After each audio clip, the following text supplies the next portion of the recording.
Hello guys, good morning, very good morning and today is Thursday.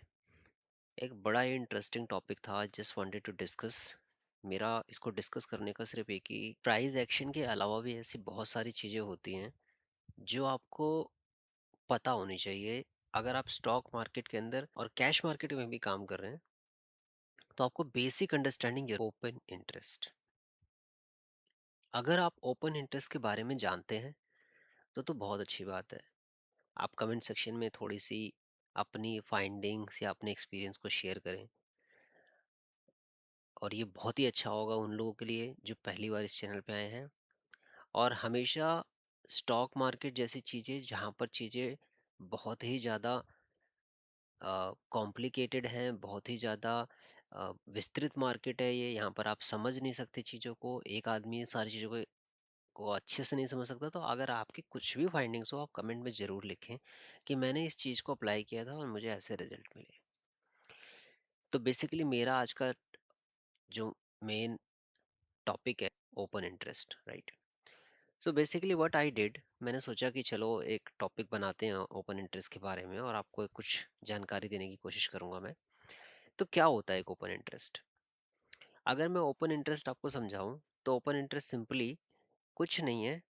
सबसे पहले अगर मान लेते हैं कि एक स्टॉक है, for an example LT, correct.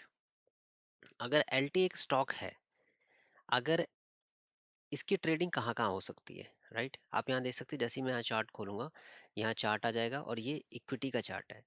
मतलब एक कंपनी जिसने अपने आप को एनएससी में लिस्ट किया है, उसकी ट्रेडिंग किस कंपनी के सिर्फ़ उसी पार्ट को ट्रेड करते हैं जो पब्लिकली डाइल्यूट की गई है।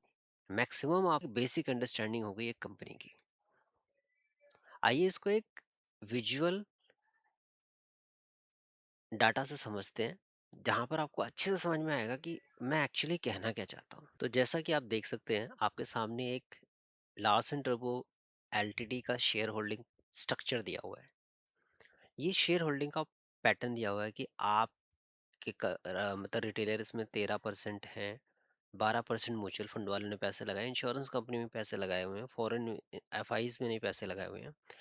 लेकिन ये सिर्फ 63% होल्डिंग जो है अवेलेबल है लोगों के लिए। तो अगर देखा जाए तो कंपनी का एक केक मंगाया गया है, वो ये था जो आप सर्कल से देख सकते हैं। सिर्फ और सिर्फ आप 63% केक ही काट सकते हैं। इसी 63% में सबने हिस्सेदारी ले रखी है। मैंने, रोज जो ट्रेड होता है, इंश्योरेंस कंपनी, सबकी हिस्सेदारी इतनी है। बाकी 36.47%, 36.47% जो होल्डिंग है वो मालिकों के पास है। अब जितने भी शेयर अवेलेबल हैं, अगर आप सारे खरीद लो तो भी आप कंपनी के मालिक नहीं बन सकते। बात समझ में आ गई? मतलब जब भी ये कंपनी बनी होगी तो प्रमोटर ने ये बोला होगा कि एक काम करेंगे, हम इस कंपनी को और बढ़ाना चाहते हैं और पब्लिक को भी इसमें इन्वॉल्व करना चाहते हैं। तो एक काम करते हैं, कंपनी का 64% लगभग हिस्सा हम शेयर की फॉर्म में पब्लिक को ऑफर कर देते हैं, जिसको आप बोलते हैं इनिशियल पब्लिक ऑफरिंग, यानी कि आईपीओ आ गया, डिवाइजन होता है। यानी कि अगर आपकी कंपनी ये कंपनी अगर 100 गुना बढ़ जाएगी तब जाके आपके पैसे 100 गुना होंगे। आप इतनी मोटी मोटी बात को समझ लीजिए। ये तो हुआ कैश मार्केट का खेला। अब एक चीज और है कि 63% में जब भी आप कभी किसी कंपनी के शेयर खरीदेंगे ना, तो वो पहले से बोलते हैं कि जो हमने शेयर इशू करे हैं टोटल, यानी हमारी तरफ से कितने शेयर मार्केट में अवेलेबल हैं, इतने हमारे पास टोटल शेयर हैं। लार्सन टर्बो के शेयर्स के बारे में इंफॉर्मेशन है कि इसका कितना आउटस्टैंडिंग शेयर है, मतलब कितने शेयर, 63% में कितने सारे शेयर हैं। 1 लाख शेयर, 2 लाख शेयर में कन्वर्ट किया गया है, वो हम देखने की कोशिश करेंगे। वो हम एक नई स्लाइड में देखेंगे।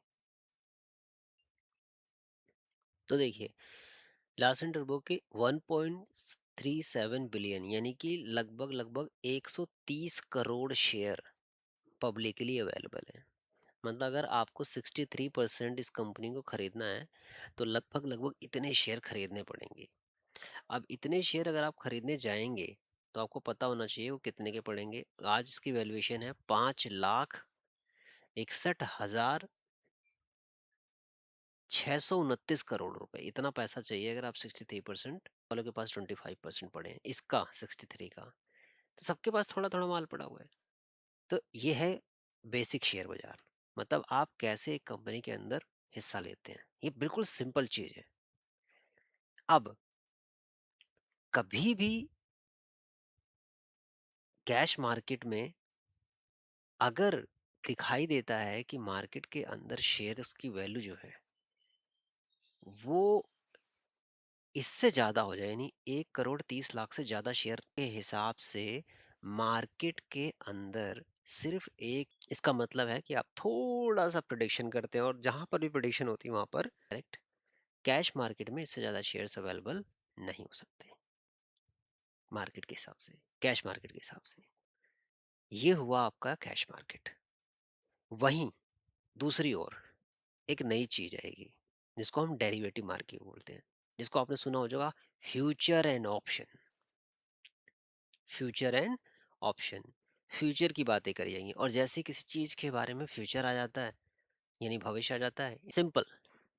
जब तक आप कैश मार्केट काम कर रहे थे तब तक चीज़ें बड़ी शॉर्टेड थी, और जैसे ही आप डेरिवेटिव मार्केट में आएंगे वहां पर चीज़ें अलग हो जाएंगी। तो जैसे ही कैश मार्केट आपको समझ में आ चुका है अभी कि शेयर होता है, उससे ज़्यादा शेयर अवेलेबल नहीं हो, यानी कि डेरिवेटिव क्या होता है, और वहीं पे आएगा आपका कॉन्सेप्ट ओपन इंटरेस्ट।